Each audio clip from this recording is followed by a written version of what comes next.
everybody, and welcome back. Today we're going to be talking about position, velocity, and acceleration some more, only this time we're going to be doing it based on a graph. So let's start by thinking about some of our vocabulary words that we've already been practicing, but how we would analyze those things in the context of the graph.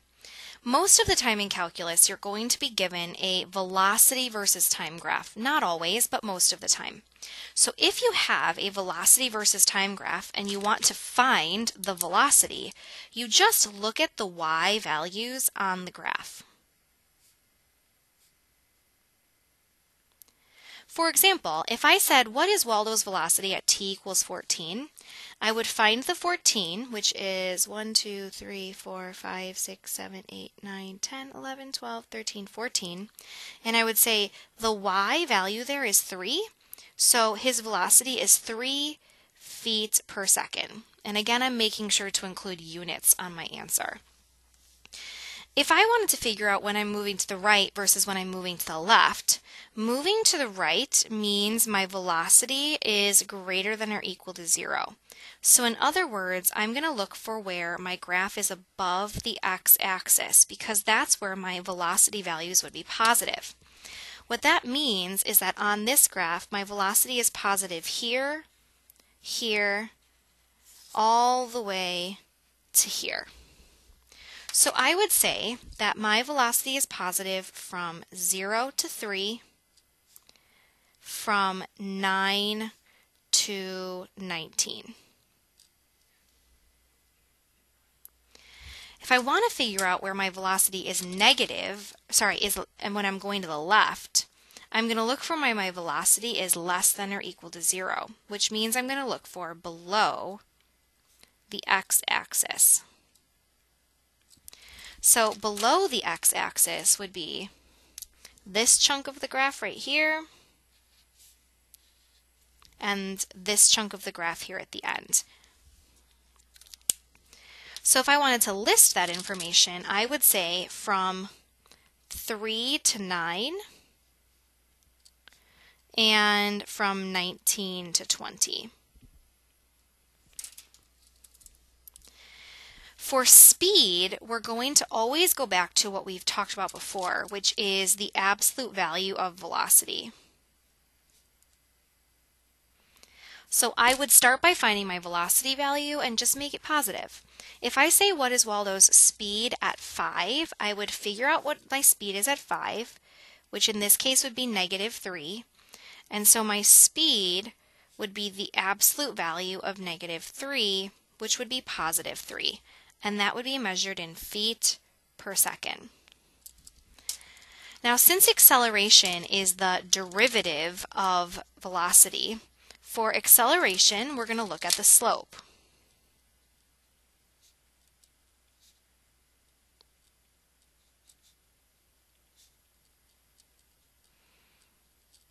So if I want to figure out when my acceleration is positive, I'm going to look for where the graph is increasing.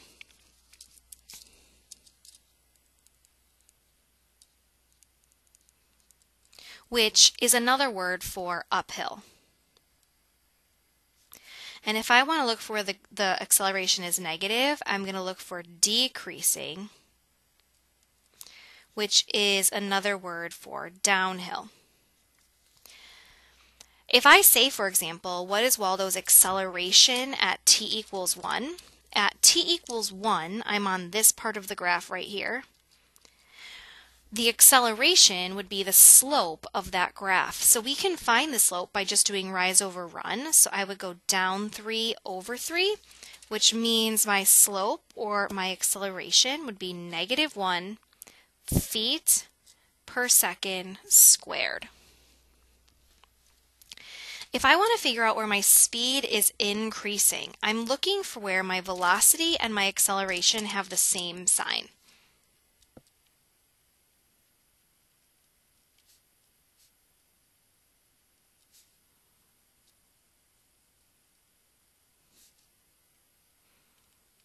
So this can happen in two ways. My velocity can be positive and my acceleration can be and increasing. So I can be positive and I can be going uphill. Or my velocity can be negative and I can be going downhill, so I can be decreasing. So if I want to figure out where my speed is increasing, I'm looking for a combination of two things, a positive and uphill or negative and downhill. So if I look at this graph, I'm going to be positive and uphill here, and I'm going to be negative and downhill here and here. So those are both going to be times when I'm speeding up. This also makes sense to me because the line is getting farther from zero, so my speed is increasing. I'm getting farther from the zero. So I would say I'm speeding up from, it's going to be 9 to 12, 3 to 4, and 19 to 20. If I want to look for where my speed is decreasing, I'm going to look for kind of the opposite. I want my velocity and acceleration to have opposite signs. So I'm going to look for my velocity to be positive, but be decreasing, so below. Or I'm going to look for my velocity to be negative, but be increasing, in other words, above. So if I look for those two things, I'm going to be above but downhill here, below but uphill here, and then above but downhill here. Which means when my speed is decreasing and I go to list that, I'm going to say 0 to 3, I'm going to say 6 to 9, and I'm going to say 15 to 19.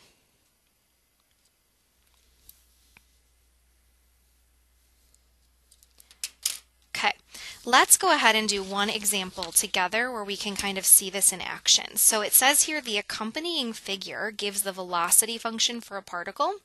Part A says when does the particle move forward, backward, speed up, slow down, justify your answers.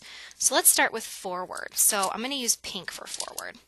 So my particle is going to move forward when my velocity is positive. So I'm looking for where the graph is above the x-axis because those are all positive velocity values. So I'm going to be moving forward from 0 to 30 because my velocity is greater than or equal to 0. I'm going to use green for backward. So I'm going to be moving backward when my velocity is negative, which means I'm going to be below the x-axis. So that would be down here, which means I would say I'm moving backward from 30 to 60 because my velocity is less than or equal to 0. Now for speeding up and slowing down, we have to look at a combination of things. So I'm going to be speeding up when I am above and uphill or below and downhill. So I'm going to look for both of those things. So for speeding up, let's start with above and uphill. I'm above and uphill right here. So I would say from 0 to 10. And oops, I should make these open because I'm including acceleration. So 0 to 10 because my velocity is greater than or equal to 0 and it is increasing. It's getting farther away. And then I would also look for below and downhill, which would be right here. So I would say from 30 to 40 because my velocity is less than or equal to 0 and it's decreasing. It's going downhill. For slowing down, I'm going to look for kind of the opposite. So opposite signs. So above but downhill, which means I would say from 15 to 30 because my velocity is positive, but it's also going downhill, so and decreasing. And then I would look for below but uphill. So I would say from 40 to 55. Oops, I got this number wrong over here. I'll fix that in a second. Because my velocity is less than or equal to 0, but it's going uphill. It's increasing. And I got this number wrong a minute ago. I apologize, guys. I just can't count today. And I would say 55 here instead. Whew, that was a lucky catch. Next, I'm going to look for the acceleration is positive, negative, or 0. Now, in this case, I'm not looking for a combination of things. I'm literally just looking for the slope of this graph. So positive, negative, or 0 acceleration means when does this graph have a positive slope, when does it have a negative slope, and when does it have a 0 slope. So since acceleration is strictly just the slope, I don't care about whether it's above or below. So it has a positive slope from 0 to 10 and from 40 to 55.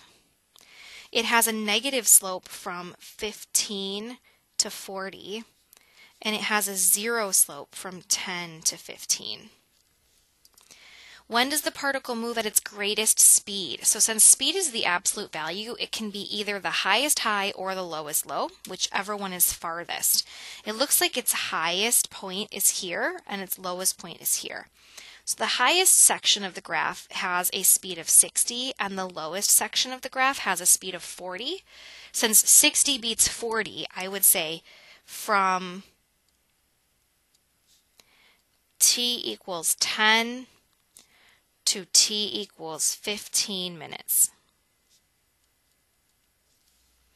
When does the particle reverse directions? So since the sign tells me the directions, this is going to be the place where I change from above to below, which is going to happen at 30. So t equals 30 minutes. And when approximately is the particle moving at a constant speed? So a constant speed would mean that it has a constant velocity. So that would be from 10 to 15 because that's the portion of the graph that's constant. Okay, that's it for today. Thank you guys so much for watching and have a wonderful afternoon. I'll see you for some practice tomorrow.